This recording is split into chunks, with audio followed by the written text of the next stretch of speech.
Assalamualaikum warahmatullahi wabarakatuh.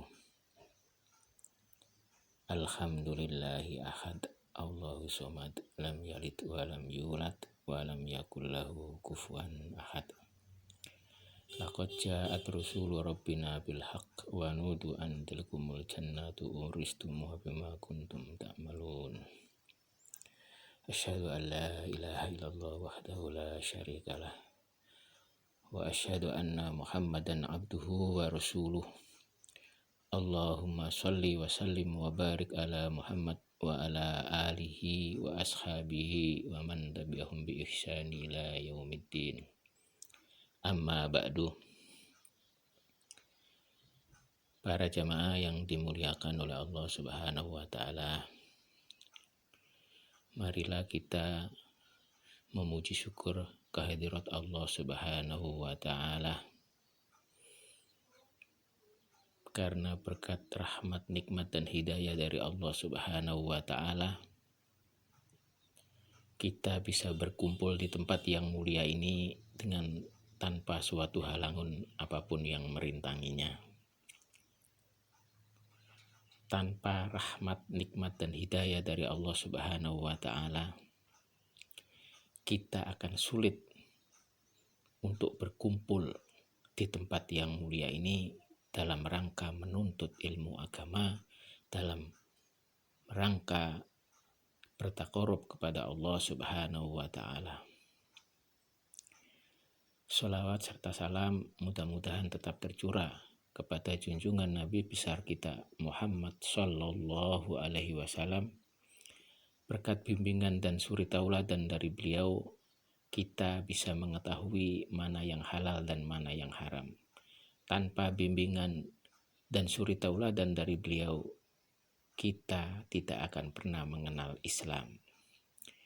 Para jamaah yang dimuliakan oleh Allah Subhanahu wa taala, pada kesempatan kali ini kita akan mengkaji atau membahas tentang jenggot, atau lebih tepatnya merapikan jenggot atau memangkas sebagian rambut jenggot. Jenggot atau al-lihah dalam bahasa Arabnya adalah rambut yang tumbuh di sebelah pipi kanan dan kiri serta di bawah dagu. Jadi semua rambut yang tumbuh di pipi kanan dan pipi kiri, di sebelah pipi kanan dan pipi kiri serta di bawah dagu, maka disebut dengan jenggot. Ada beberapa hadis sebagai dasar bahwa umat Islam, terutama yang pria, diwajibkan memelihara jenggot. Hadis yang pertama dari Ibnu Umar radhiyallahu anhuma, Nabi sallallahu alaihi wasallam bersabda, "Uffus sawaribah wa aful liha." Potong pendeklah kumis dan biarkanlah atau peliharalah jenggot. Hadis riwayat Muslim. Hadis yang kedua dari Ibnu Umar radhiyallahu anhuma, Nabi sallallahu alaihi wasallam bersabda, "Khaliful musyrikina ahfus sawaribah wa auful lihah." Selisilah, berbedalah dengan orang-orang musyrik, potong pendeklah kumis dan peliharalah jenggot. Hadis riwayat Muslim. Hadis yang ketiga dari Ibnu Umar radhiyallahu anhuma, beliau berkata, "Annahu amara bi ikhfa'is sawarib wa ifa'il likhyati." Beliau sallallahu alaihi wasallam memerintahkan untuk memotong pendek kumis dan memelihara jenggot. Hadis riwayat Muslim. Hadis keempat dari Abu Hurairah radhiyallahu an, Rasulullah sallallahu alaihi wasallam bersabda, "Juzus sawaribah wa arkhul lihah khaliful majusah." Pendekkanlah kumis dan peliharalah jenggot dan selisihilah kaum Majusi. Hadis riwayat Muslim. Hadis yang kelima dari Ibnu Umar radhiyallahu anhuma, Rasulullah sallallahu alaihi wasallam bersabda, anhakus sawaribah wa aful lihah. Cukur habislah kumis dan biarkanlah atau peliharalah jenggot. Hadis riwayat Bukhari. Hadis yang keenam dari Ibnu Umar, Nabi Shallallahu alaihi wasallam bersabda, khaliful musyrikin wa firul lihah wa akhfus sawarib.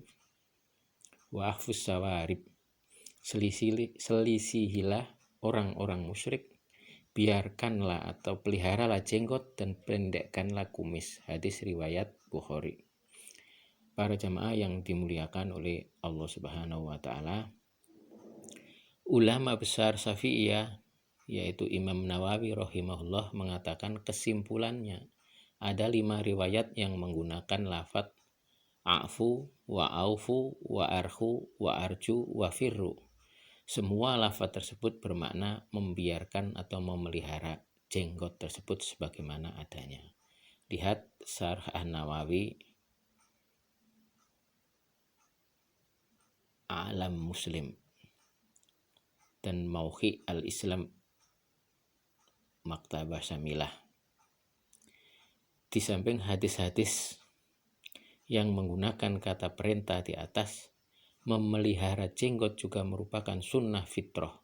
Dari Ummul Mukminin Aisyah radhiyallahu anha, Nabi Shallallahu alaihi wasallam bersabda, asrum minal fitrati qasus saribi wa ifaul lihyati wasiwaku wastinsyakul ma'i wa qasul adfari wa huslul barojimi wa tanful ibti wa halqul anati wa intiqasul ma'i.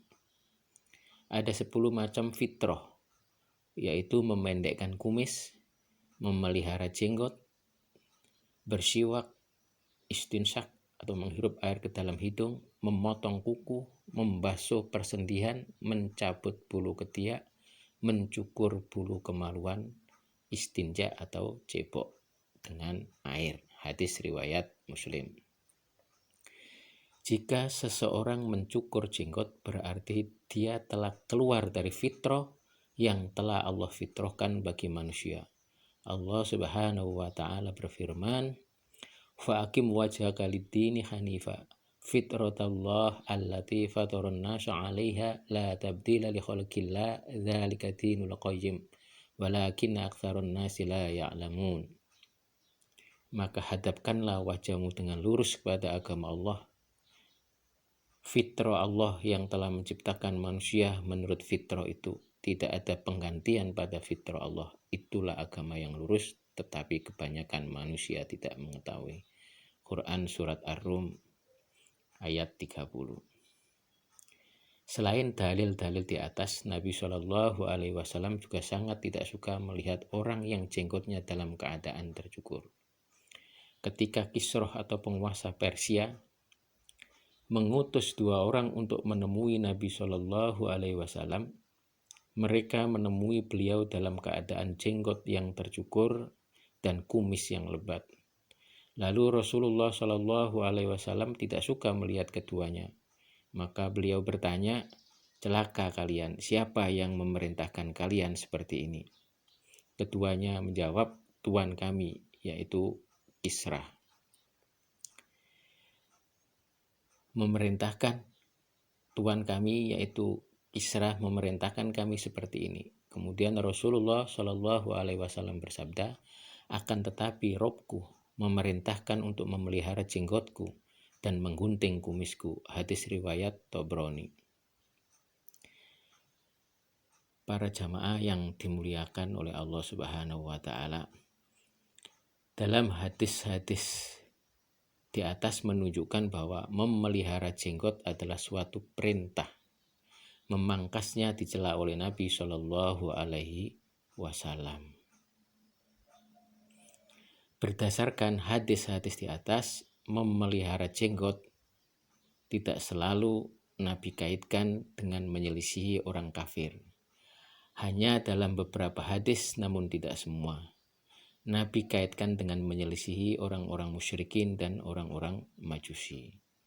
Sehingga tidaklah benar bahwa anggapan perintah memelihara jenggot dikaitkan dengan menyelisihi Yahudi atau Nasrani secara 100%. Para jamaah yang dimuliakan oleh Allah Subhanahu wa Ta'ala.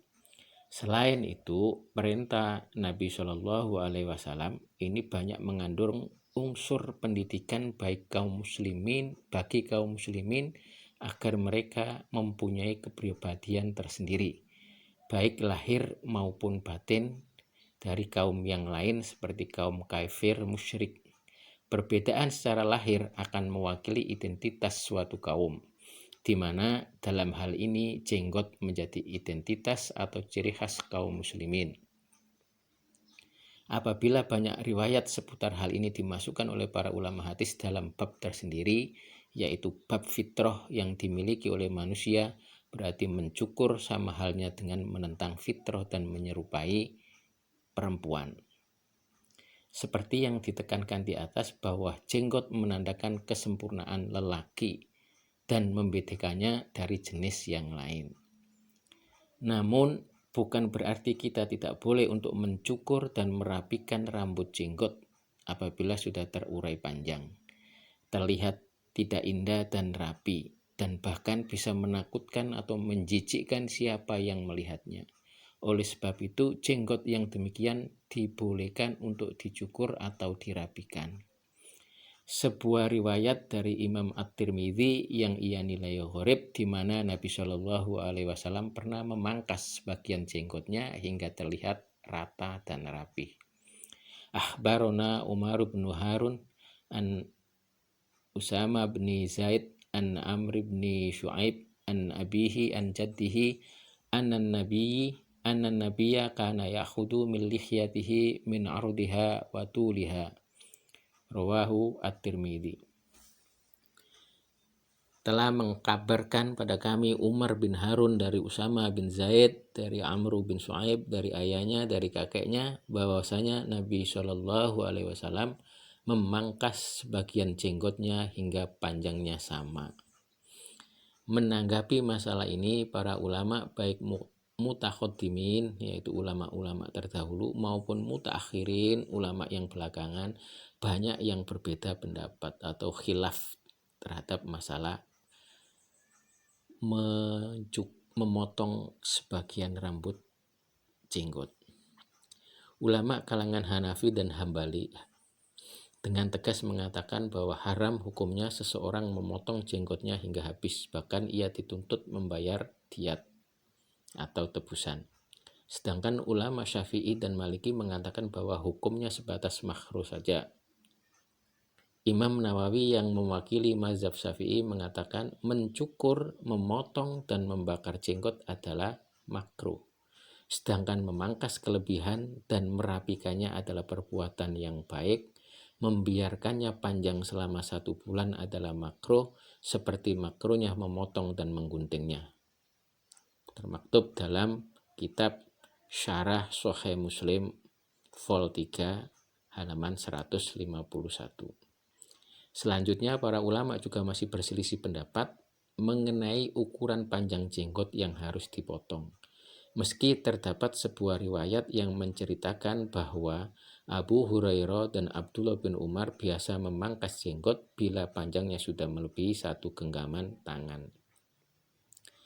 Namun sebagian ulama tidak menetapkan panjang tertentu, akan tetapi cukup dipotong sepantasnya.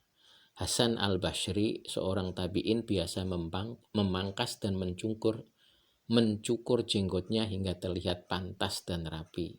Dari keterangan di atas dapat disimpulkan bahwa memangkas atau memotong sebagian jenggot hukumnya adalah mubah, sedang mencukurnya hingga habis hukumnya adalah makruh, namun tidak sampai pada derajat haram. Adapun memeliharanya adalah sunnah, wallahu a'lam bishawab.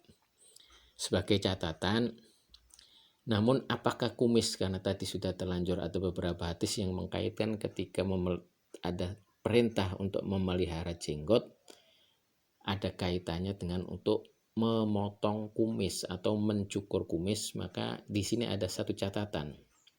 Apakah kumis harus dipotong habis ataukah cukup dipendekkan saja? Berikut ini akan kita sampaikan intisari dari perkataan Al-Khodiyat yang dinukil oleh An-Nawawi dalam kitab Syarah Muslim. Sebagian ulama salaf berpendapat bahwa kumis harus dicukur habis karena hal ini berdasarkan makna tekstual atau zahir hadis yang menggunakan lafadz ahfu dan ilhaku.